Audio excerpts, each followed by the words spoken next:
salaamaaleykum wa rahmatullahi taala wa barakaatu. ma ñëw joxe sama ndawtal ci diggante waa jooju noonu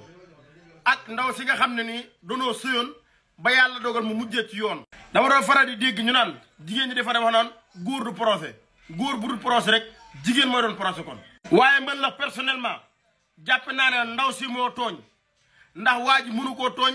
ku ne motif ko dugal ko police ndax jëmmi police kat yoon lan fi nekkal. néewluñ fi ma sàmba néewluñ fa ma demba ndax man sama jëmm maa déglu aadamoo daan ne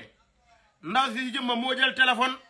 daa def vidéo waa ji comme ni ko ndeyam ak baayam juree woon léegi nag am ñoo xam ne nii dañoo jël daa jël vidéo yi di leen ko partagé loolu la waa ji def ba porte plainte kon man jàpp naa ne bu fekkee ne ndaw si moo def loolu moo tooñ waa ji gis naa ñu bëri nag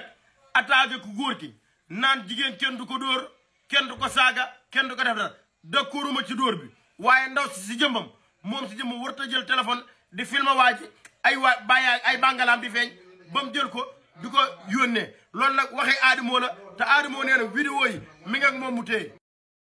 ndaw si waa ji mënu koo dóor ba pare ba tuñ ya toj ñu dem ci yoon ñu jëlaat tëj ndaw si loolu man mënta nekk damaa jàpp ne am na lu nekk ci biir loo xam ni xamaguñ ko moo tax ñu jàpp ndaw si tëj ko bàyyi waa ji waaye moom naa la xamal ñaar Sénégal booy xool sax niñ favorisé jigéen favorisé wuñ ko yéen ñii dal ku góor ki jël leen seen xel ngeen xalaat bu baax a baax te xam ne police bàyyi kenn moomu ko yaay kenn moomu ko te nekkul ci ay dil niwul ci tappale ci seen liggéey leen ne ku nekk ci dëgg yaa ne ci dëgg waaye ku nekkul ci dëgg nekkul ci dëgg man moom sama jàpp gis-gisu bopp ndaw si jëmmam moo nekkul ci dëgg